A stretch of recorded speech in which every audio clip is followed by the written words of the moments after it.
ગુજરાતમાં રવિવારે સાંજથી જ અચાનક વાતાવરણમાં પલટો આવ્યો. સાથે જ અનેક વિસ્તારોમાં વીજળી અને ગાજવીજ સાથે વરસાદ ખાબક્યો, જેના કારણે ગુજરાતીઓને કાળઝાળ ગરમી અને બફારામાંથી આંશિક રાહત મળી. હાલ નૈઋત્યનું ચોમાસું મુંબઈ સુધી પહોંચી ગયું છે, એટલે કે ગુજરાતથી ચોમાસું હવે થોડુંક જ દૂર છે. હાલ ગુજરાતમાં પ્રી મોન્સૂન એક્ટિવિટી થઈ રહી છે અને જેના કારણે અનેક વિસ્તારોમાં વરસાદ વરસી રહ્યો છે. હવામાન વિભાગની આગાહીના વચ્ચે તાપી જિલ્લામાં વરસાદની ધમાકેદાર એન્ટ્રી થઈ. વ્યારા સહિતના અનેક વિસ્તારોમાં ગાજવીજ સાથે વરસાદ ખાબક્યો. અચાનક ખાબકેલા વરસાદના પગલે વાતાવરણમાં ઠંડક પ્રસરી અને ખેડૂતોમાં પણ ખુશીનો માહોલ જોવા મળ્યો. આ તરફ સુરતના બારડોલી, માંડવી અને માંગરોળ મહુવા પંથકમાં વરસાદી માહોલ છવાયેલો જોવા મળ્યો છે. બારડોલીના ખોજ, પારડી આ સહિત માંગરોળ તાલુકાના વાંકલ, લવેટ, પાનેશ્વર સહિતના વિસ્તારોમાં વરસાદ ખાબક્યો હતો. વરસાદના પગલે રસ્તા પર પાણી વહેતા થયા. ભારે ઉકળાટ બાદ વરસાદ ખાબકતા વાતાવરણમાં ઠંડક પ્રસરી. તો બીજી તરફ કાપણી કરેલ અને તૈયાર પાક ખેતરમાં પડ્યો હોવાથી ખેડૂતોની ચિંતામાં વધારો થયો હતો. મુંબઈમાં ભારે વરસાદ વરસ્યાની અસર ગુજરાતના કેટલાક ભાગોમાં પણ જોવા મળી. ત્યારે વલસાડ જિલ્લામાં વરસાદ પડ્યો હતો. કપરાડા અને ધરમપુર તાલુકામાં મેઘમહેર જોવા મળી. તો મહારાષ્ટ્ર અને ગુજરાતની બોર્ડર પર આવેલા આસલોના, વડોલી, માલઘર સહિતના ગામોમાં વરસાદ વરસતા વાદળછાયું વાતાવરણ જોવા મળ્યું. આ તરફ નવસારી જિલ્લામાં પણ વીજળીના કડાકા સાથે ધીમીધારે વરસાદ વરસ્યો. શહેરના વિવિધ વિસ્તારોમાં વરસાદી માહોલ જામતા અસહ્ય બફારા વચ્ચે સ્થાનિકોને રાહત મળી. ઉલ્લેખનીય છે કે રાજ્યમાં વરસાદી માહોલ છવાયો છે. ગત 24 કલાકમાં ગુજરાતના 72 તાલુકામાં મેઘરાજાની સવારી પહોંચી હતી. હવામાન વિભાગ દ્વારા મળેલી જાણકારી પ્રમાણે સૌથી વધુ તાપીના ડોલવણમાં 4.5 ઇંચ વરસાદ ખાબક્યો છે. ત્યારબાદ વાલોડમાં 3.5 ઇંચ વરસાદ અને ધરમપુર અને બાબરામાં 3 ઇંચ વરસાદ નોંધાયો છે. હવામાન ખાતાની આગાહી પ્રમાણે આજે પણ અનેક વિસ્તારોમાં વીજળીના કડાકા ભડાકા સાથે વરસાદ વરસી શકે છે.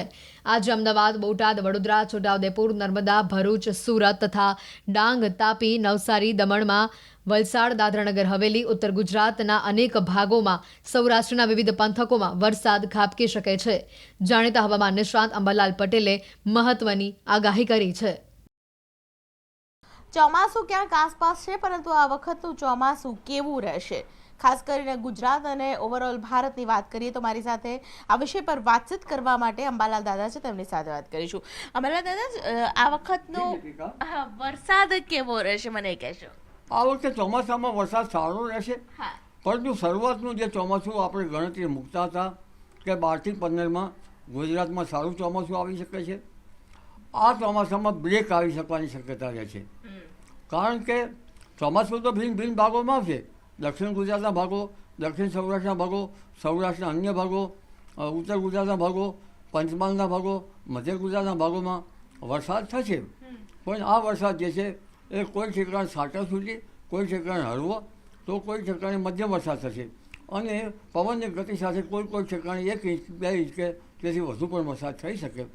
પરંતુ આ નિરનિરંતર ચોમાસું ન કહી શકાય. નિરનિરંતર ચોમાસું તારીખ 21 જૂન બાદ આવવાની શક્યતા રહે છે.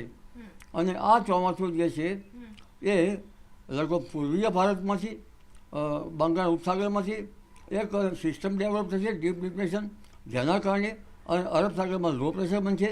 પણ દીપિકા, આ વખતે એક મહત્ત્વની વાત એ છે કે ભૂભાગો પર લો પ્રેશર બનશે. ભિન્ન ભિન્ન ભાગોમાં કેટલાક ભાગમાં વેલમાર્ક લો પ્રેશર બનશે. ગંગા જમનાના મેદાનો ઉપર પણ લો પ્રેશર બનશે, જેના કારણે અણધાર્યો વરસાદ કોઈ ભાગમાં એકદમ આવી જાય અને એટલા ભાગને જળબંબોળ કરી નાખે, એવું પણ બની શકે. એટલે 21-22 જૂન પછી આગળ વધેલું ચોમાસું લગભગ મુંબઈ મહારાષ્ટ્રના ભાગોમાં 17 થી 20 કે 21માં આવશે. ત્યારબાદ ગુજરાતના દક્ષિણ ગુજરાતના ભાગો અને દક્ષિણ સૌરાષ્ટ્રના ભાગો, ઉત્તર ગુજરાતના ભાગો, મધ્ય ગુજરાતના ભાગો, કચ્છના ભાગો, ઉત્તર સૌરાષ્ટ્રના ભાગો, હાલારના ભાગો, સોરઠના ભાગો, ગોહિલવાડના ભાગો, કાઠિયાવાડના ભાગો, આ બધા ભાગોમાં પણ વરસાદ આવવાની શક્યતા રહેશે. અને આ વરસાદ સારો હશે. અને શરૂઆતમાં વરસાદ જો ગરમી પડે અને મૃગશીર નક્ષત્રમાં વરસાદ થાય તો એકંદરે સારું પણ ન ગણાય. કારણ કે મૃગશીર નક્ષત્રમાં 7 જૂન આસપાસ બેસતું હોય છે. 8મી જૂને દરિયામાં પવનો બદલાતા હોય છે. આ અરસામાં જો વરસાદ થાય તો કોશેટા જમીનમાં આવેલા બહાર આવે. કોશેટામાંથી ફૂંદા આવે. ફૂંદામાંથી ઈંડું, કોશેટાનું ફૂંદો, આ પ્રક્રિયા શરૂ થાય તો ઊભા જે કૃષિ પાકો છે એના પાંદડાઓ ખાઈ જાય અને માત્ર જે વચમાં એના તાંતણા છે એટલું જ રાખે. એટલે આ વખતે જો મૃગશિર નક્ષત્રમાં વરસાદ ભિન્ન ભિન્ન ભાગોમાં થઈ રહ્યો છે સારું છે, સાથે સાથે ગરમી પણ પડી રહી છે સારું છે.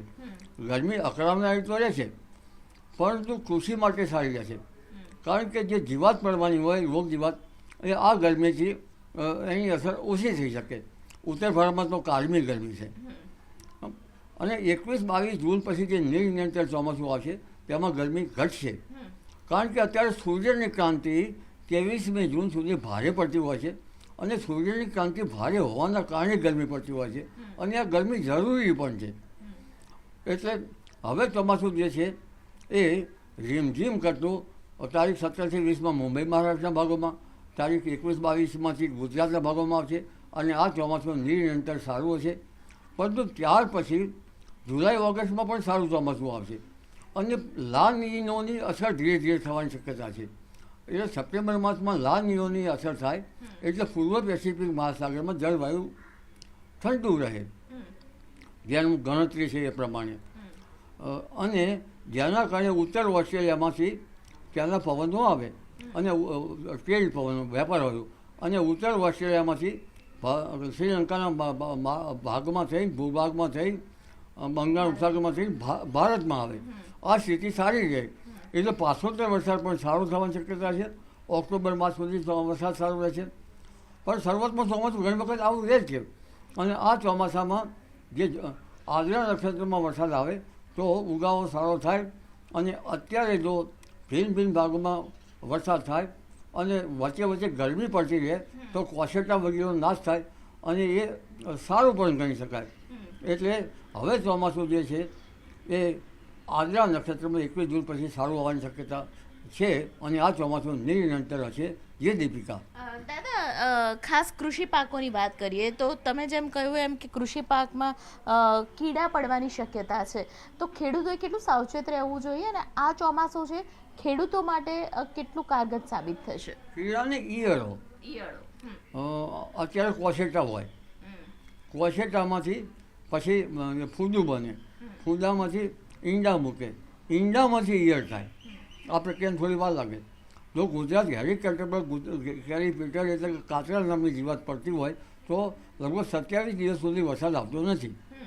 ઘણી વખત બીજી પણ એવી જીવાત આવતી હોય છે. એટલે આ જીવાતો જે છે એમાં વિષમ હવામાનની વિપરીત અસરથી ઘણી વખત વરસાદ થતો નથી. એટલે આ મૃગશિર નક્ષત્ર છે જે રોગ જીવાતનું નક્ષત્ર છે, આમાં ઉંદર પણ પડતા હોય છે દીપિકા. આવા વખતે એફિડ, જેસીડ, મોલો, મસી, આ બધા ભિન્ન ભિન્ન રોગો હોય છે. પાક સંરક્ષણના પગલાં વખતે ખેડૂત ભાઈઓ લેતો સારું, પણ આમ છતાં આ જીવાત એટલું બધું બહુ ભોગી જીવાત હોય છે, અને લગભગ દાંડી જ રાખે જે ઉગતા છોડની, અને બાકી પાનમાં બધું ખાઈ જતા હોય છે. સીધા પાડામાંથી આ જીવાતો નીકળતી હોય છે. એટલે અત્યારે જો વરસાદ જેમ બને તેમ ઓછો આવે, ગરમી પડતી રહે, ગરમીથી રોગ જીવાત નાબૂદ થતી રહે, અને 21 કે 22 જૂન પછી વરસાદ આવતો હોય તો એ વરસાદ સારો ગણાય, અને એમાં કૃષિ પાકો સારા થાય. પાછોતર વરસાદ તો જુલાઈ ઓગસ્ટમાં સારો આવવાનો છે. સપ્ટેમ્બર સુધી વરસાદ રહેવાનો છે, ઓક્ટોબર સુધી રહેવાનો છે. એટલે ચોમાસું તો સારું રહેવાનું છે. ચોમાસું લગભગ ભારતમાં 98%થી 106% જેવો રહેવાની શક્યતા રહે છે. ગુજરાતમાં 700 મિલીમીટર જેવો વરસાદ થવાની શક્યતા રહે, સરેરાશ કે વધી જાય.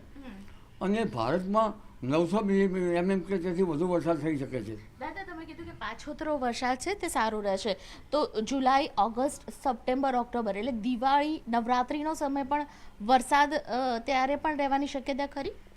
સપ્ટેમ્બર માસ છે પાક નિકલ અવસ્થામાં આવ્યા હોય, સપ્ટેમ્બર પછી ઓક્ટોબર માસમાં આવે. એટલે એ વખતે હાથીઓ નક્ષત્ર આવે છે, હાથીઓ ગાજવી સાથે વરસતો હોય છે. એટલે આવા વખતે પાછોતર જે સપ્ટેમ્બરમાં લાનીઓની અસર છે એટલે નિગલ અવસ્થામાં આવેલા પાક ઉપર વરસાદ થશે એટલે પાક બગાડશે. 13મી સપ્ટેમ્બરથી 26 ઓક્ટોબર પછી ગરમી પડશે, અને આ વખતે વરસાદ પણ થતો રહેશે વિષમ હવામાન વિપરીત અસરના કારણે. જેની ખેતરમાં પડ્યા પાછળમાં વીસી છે, સાપ છે, એરું છે, આવી જીવાતો પડવાની શક્યતા રહેતી હોય છે. એટલે એનાથી સાવચેત રહેવું ઘણી વખત ઈચ્છ રહે, કારણ કે પાછળમાં રોગ જીવાતો વધતી હોય છે, હવામાન એવું હોય છે એટલા માટે. એટલે પાછો વરસાદ રહેશે. ખેડૂત ભાઈએ કાળજી પણ રાખવી પડશે કે નીકળેલા અવસ્થામાં પાકનો બગાડ થવાની પણ શક્યતા રહેશે અને નવરાત્રિના ભાગોમાં વાદળ કે ક્યાંક વરસાદ થવાની શક્યતા રહી શકે. અને 17મી ઓક્ટોબરમાંથી દરિયામાં હવાના ફરી દબાણ ઊભા થશે અને એના કારણે પણ ભિન્ન ભિન્ન ભાગો વરસાદ આવવાની શક્યતા રહેશે. આ વખતે ચિત્રા નક્ષત્રમાં પણ વરસાદ આવવાની શક્યતા રહેશે. જે દીપિકા. જી ધન્યવાદ દાદા અમારી સાથે જોડાયા બદલ. તો આપણી સાથે અંબાલાલ પટેલ હતા હવામાન નિષ્ણાત કે જેમણે વિસ્તારથી ચોમાસું કેવું રહેશે તે વિશે તો જણાવ્યું, ખેડૂતો માટે પણ આ ચોમાસું કેવું રહેશે તે પણ તેમણે જણાવ્યું. કૃષિ પાકમાં ખાસ કરીને જો ઈયળ પડે તો કેવી રીતે સાવચેત રહેવું, કયા મહિનામાં સાવચેત રહેવું, નક્ષત્રના આધારે પાછોતરા જે વરસાદ પડશે તો તેમાં પણ કેવી અસર જોવા મળશે તે પણ તેમણે જણાવ્યું છે. એટલે આગામી સમયની અંદર ચોમાસું તો સારું રહેશે, પાછોતરો વરસાદ પણ રહેશે અને ખેડૂતોએ ખૂબ જ સાવચેત રહેવાની હવે જરૂર છે.